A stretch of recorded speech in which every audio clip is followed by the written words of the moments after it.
Hi, everyone. Steve Adubato. You're about to hear an important conversation on making a difference in the lives of others, particularly as it relates to social justice, service to others. We feature two winners of the 2023 Russ Berrie Award for making a difference. We're honored to be joined by Robert Martin Seda-Schreiber, is chief activist and founder of the Bayard Rustin Center for Social Justice. And we're also joined by Dr. Norma Bowe, as director of Be the Change NJ and professor of public health at Kean University. I want to thank both of you for joining us. Thank you for having us. Yes, indeed. It's an honor and pleasure, Steve. Thank you. You got it. Robert Martin, do this for us. As a student of the civil rights movement who knew of Bayard Rustin way back, tell us what, other than the fact that he worked closely with Dr. King, 1963, March on Washington, and Bayard Rustin, who he was, why he matters so much, so people understand the context for the name of the organization, please. I appreciate the opportunity to raise up the name of such an incredibly important civil rights hero, queer Black icon. He was, when I speak about Bayard Rustin, people think I'm engaging in hyperbole, and I often do, but not when I'm talking about Bayard. Bayard Rustin organized the march in '63. He inspired the Freedom Riders. He sat down on a bus before Rosa Parks did. He spoke truth to power. He coined that term. He was the godfather of intersectionality some 20 years before Dr. Kimberly Crenshaw coined the term. He did all these things and so much more. But he was lost to history. He was edited out of history books, excised from the stories told, because of who he loved, who he was. You were at the march? Was I at the march? Actually, I marched on Washington in the womb a few years later, but not at that one. Okay, so, and your name, Robert Martin, Robert F. Kennedy and Dr. Martin Luther King, Robert Martin, correct? Yes, indeed. Robert F. Kennedy, the good one, and Martin Luther King, of course, a king in all sense of the word. It's a mantle that I hold proudly. My parents gave me this mantle, gave me this honor, gave me this privilege, and I carry it forth every day in the work that I do. Thank you. Dr. Bowe, explain to us Be the Change. What is it as we put up the website? And also make it clear that Kean University, one of our higher ed partners. Please, Doctor. Yes, so Be the Change was largely a student activist group. About 14 years ago, we started doing things like going down to the Gulf after the BP oil spill. The students here, they didn't want to meet about it. They didn't want to talk about it. They wanted to do something. We completely made over a teen homeless shelter and then brought 9 of 12 teens here to Kean University as students. And then that just lit the fire for everyone. We realized we had something really big going on here. And in 2015, we became a nonprofit.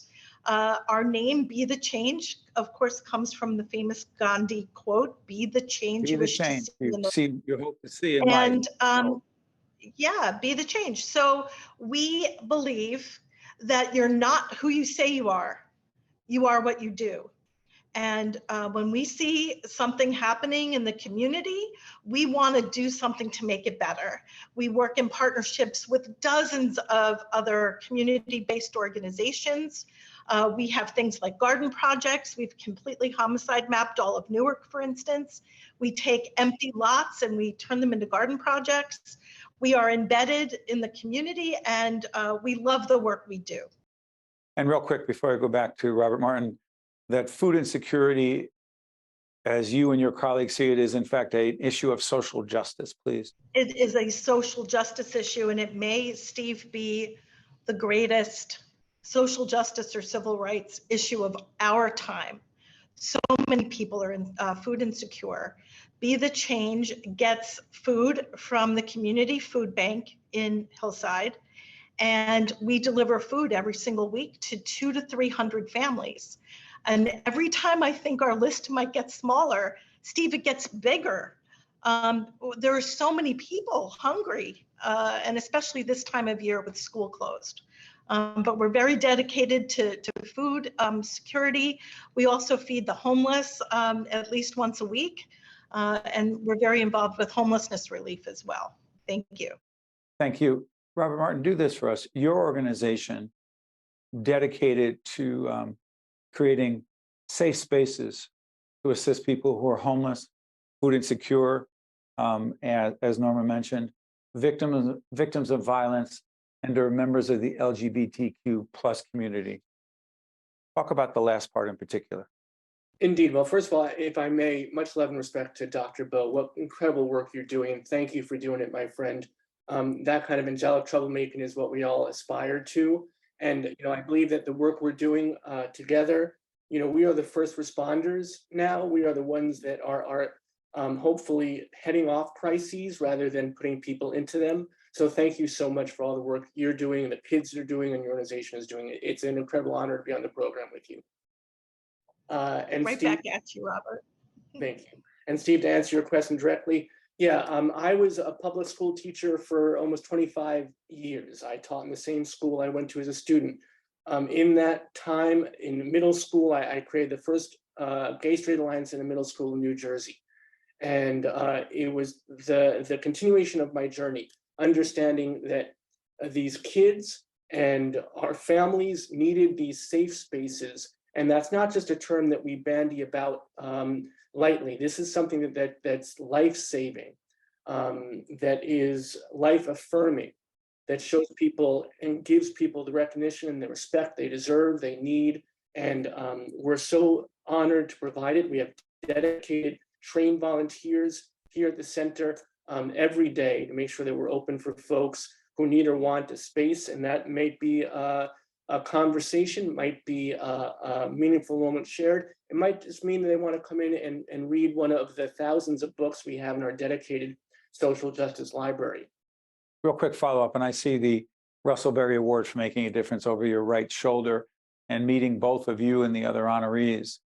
I've said this many times, I've been honored to MC, to host that extraordinary event, the Russ Berrie Awards for Making a Difference, the annual event at Ramapo College. It is great it is powerful, impactful to be with all of you. But I want to ask you, Robert, real quick follow-up on that.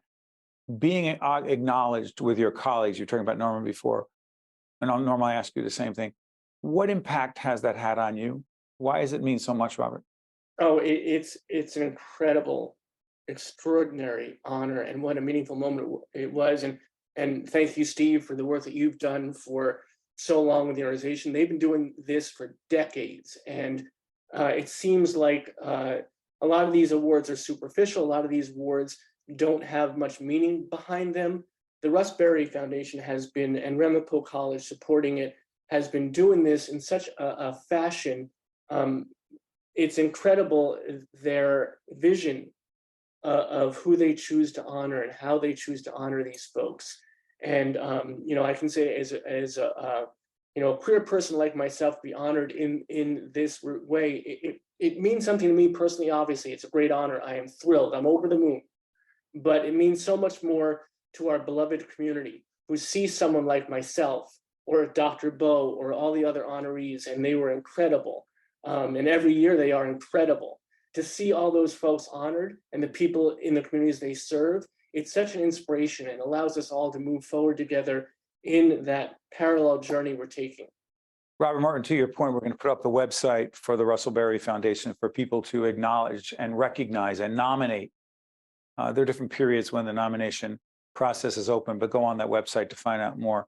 Doctor, you heard Robert Martin talk about his perspective and his view of that event, but also winning the award and being with your colleagues, making a difference.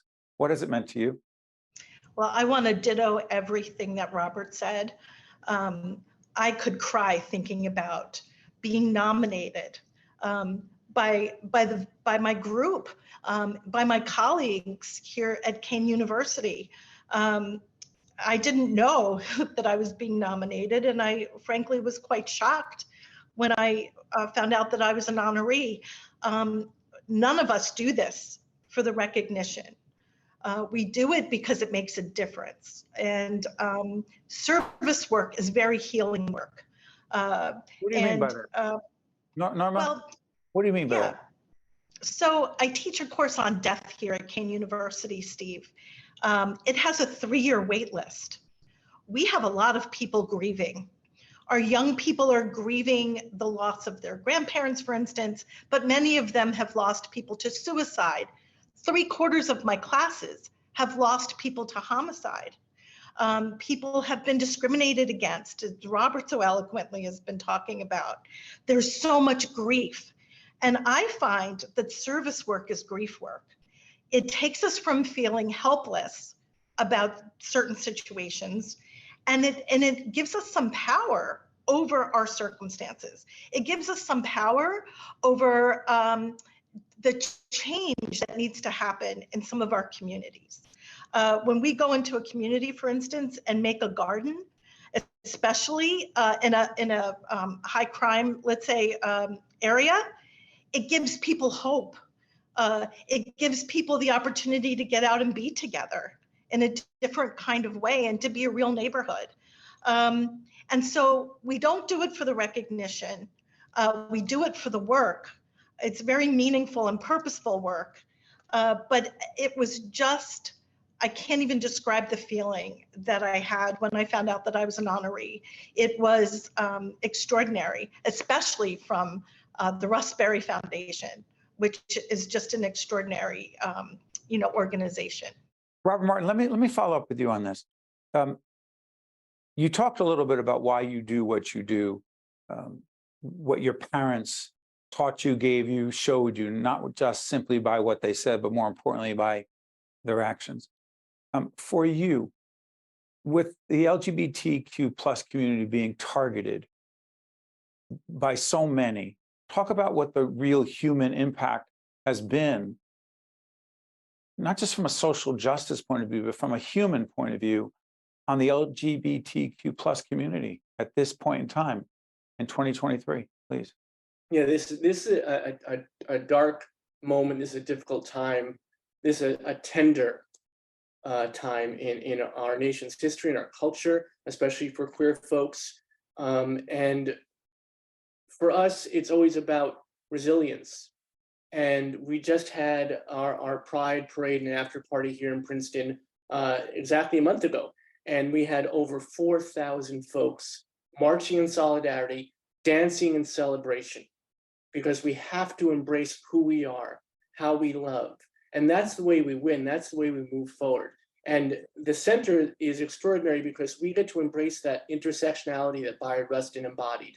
And by doing that, we get to bring together all of these different, disparate, beautifully diverse communities. And we get to do these extraordinary events and these powerful programs. And we have Martha Hickson, who is an award-winning librarian, who is absolutely my North Star. And she has created our Defenders of the Right to Read program.